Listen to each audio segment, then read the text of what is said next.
जय श्री कृष्णा। दोस्तों, स्वागत है आपका हमारे YouTube चैनल पे।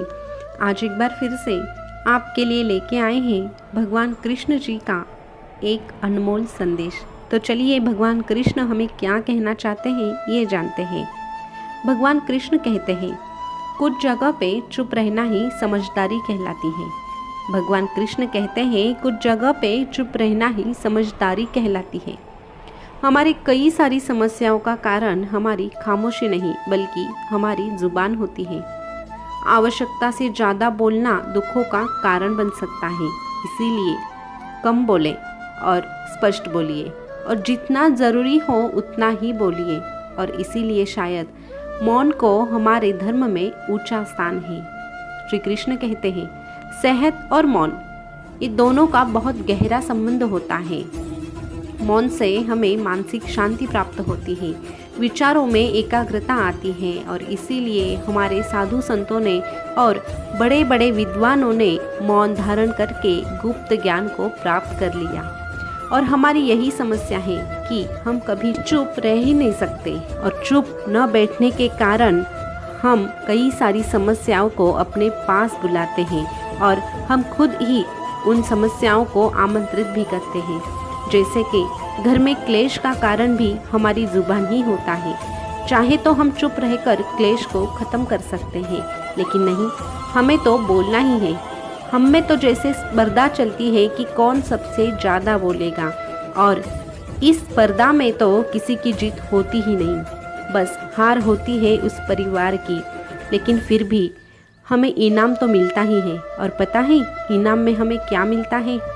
इनाम में हमें मिलता है बहुत बड़ा दुख, मनमुटाव, गुस्सा और क्रोध, जो कि हमारी सफलता के बीच में आता है। और तब हमें महसूस होता है कि अरे, अगर हमने ये बोला ही नहीं होता तो हमारा झगड़ा ही नहीं होता। लेकिन हमारे हाथों से वक्त निकल जाता है। हम हमारे आवश्यकता के अनुसार खाते हैं। हमें जितनी आवश्यकता होती है उतना ही हम खा सकते हैं, और हमारे आवश्यकता के अनुसार ही हम कार्य भी करते हैं। लेकिन आवश्यकता अनुसार हम बोलते क्यों नहीं है?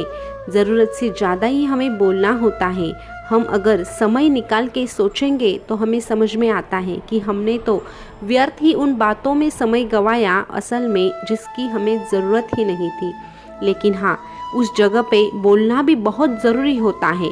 कुछ जगह ऐसी होती है जहाँ पे हमें बोलना ही होता है। अगर हम बोलते हैं तो वहाँ की बहुत सारी दुर्घटनाएं टल भी सकती है। और इसीलिए जहाँ हमें लगे कि यहाँ बोलना ज़रूरी है तो हमें वहाँ अपनी ज़ुबान खोलनी ही है।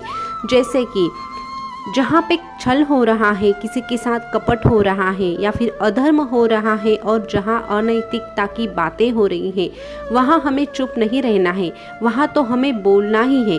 जैसे कि महाभारत में द्रौपदी का वस्त्रहरण हुआ था, तब अगर भीष्म पितामह, गुरु द्रोणाचार्य या फिर अन्य जो वहाँ उपस्थित थे वो अगर कुछ बोलते तो शायद महाभारत का युद्ध नहीं होता, उसे रोका जा सकता था। लेकिन ऐसे जगह पे सब लोग चुप रहे और तमाशा देखते रहे, और उसका जो अंजाम था वो तो हमारे सामने ही है। इसीलिए जहाँ बोलना चाहिए वहाँ अगर हम चुप बैठे तो हम भी कायर कहलाते हैं। अब कहाँ बोलना है ये तो हमें समझ में आ गया, लेकिन हमें कहाँ चुप रहना है ये जानते हैं।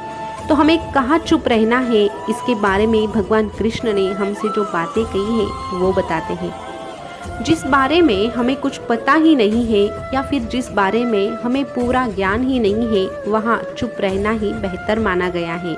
अगर उस सिलसिले में हमें ही कुछ पता नहीं है और अगर हम कुछ बोल पड़ते हैं तो वो समझदारी नहीं है, वो तो मूर्खता साबित हो सकती है। इसीलिए जिस बारे में हम जानते नहीं वहाँ पे चुप बैठना ही हमारे लिए और दूसरों के लिए सही साबित हो सकता है। जब दो लोग आपस में बात कर रहे हैं तो वहाँ पे भी हमें बीच में नहीं बोलना है, वहाँ पे भी हमें शांति से काम लेना है और अपने मुंह पे ताला ही लगाना है। भले ही उन दोनों की बातें ख़त्म हो जाने के बाद हम अपनी राय दे सकते हैं, लेकिन जब तक वो दो लोग बात कर रहे हैं तब हमें बीच बीच में बोलना नहीं है। इससे क्या होता है कि इससे हमारा महत्व कम हो जाता है और हमारी तरफ देखने का जो नज़रिया है वो भी लोगों का बदल जाता है। इसीलिए ऐसे जगहों पे भी चुप रहना ही सही साबित होता है।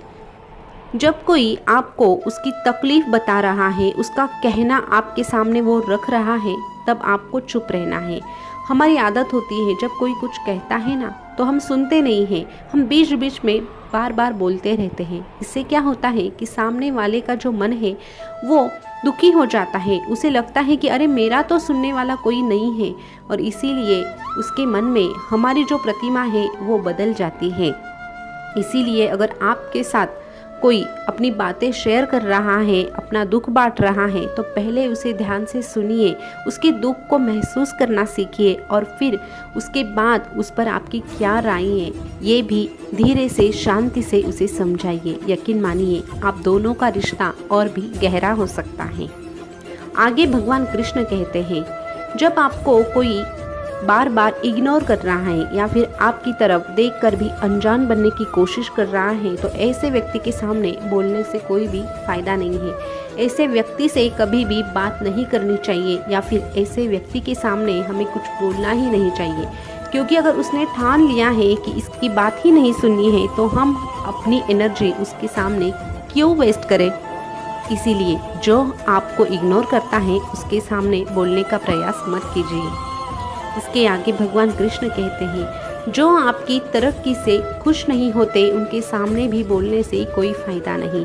अगर आप आपकी तरक्की के बारे में किसी को कुछ समझा रहे हैं लेकिन वो आपकी बातें सुनने के लिए तैयार ही नहीं है, उसके चेहरे के जो हाव भाव है उससे अगर आपको पता चलता है कि इसको कोई इंटरेस्ट ही नहीं है हमारी बातें सुनने में, तो ऐसे व्यक्ति के सामने भी चुप रहना ही समझदारी मानी गई है।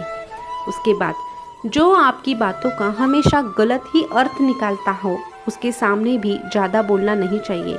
शुरू में अगर हम समझाने की कोशिश करते हैं और फिर भी अगर वो समझने की कोशिश ही नहीं करता या फिर हमें ही गलत साबित करने में वो लगा है, तो उसके सामने बोलिए मत, वहाँ से चुपचाप निकल जाइए, क्योंकि ऐसे व्यक्ति के सामने अगर आप आपके प्राण भी दे देंगे तो आपकी कीमत उसे पता नहीं चल सकती। इसीलिए ऐसे लोगों के सामने अपना वक्त है वो बर्बाद मत कीजिए। तो दोस्तों, अभी इस वीडियो के माध्यम से हमें समझ में आ गया कि हमें कहाँ पे बोलना है और कहाँ पे चुप रहना है। लेकिन हाँ, एक बात ज़रूरी है, हमें आवश्यकता से ज़्यादा कहीं पे भी कुछ भी नहीं बोलना है। अगर हम भगवान कृष्ण की ये बातें मान लेते हैं तो यकीन मानिए हमें कोई दुख दे ही नहीं सकता और अपनी जो ज़िंदगी है वो हंसी खुशी से गुजर भी जाएगी। तो ये संदेश आपको कैसा लगा ये कमेंट करके ज़रूर बताइएगा, और ऐसे ही संदेश सुनने के लिए हमारे मेरो साथी चैनल को सब्सक्राइब भी कीजिएगा।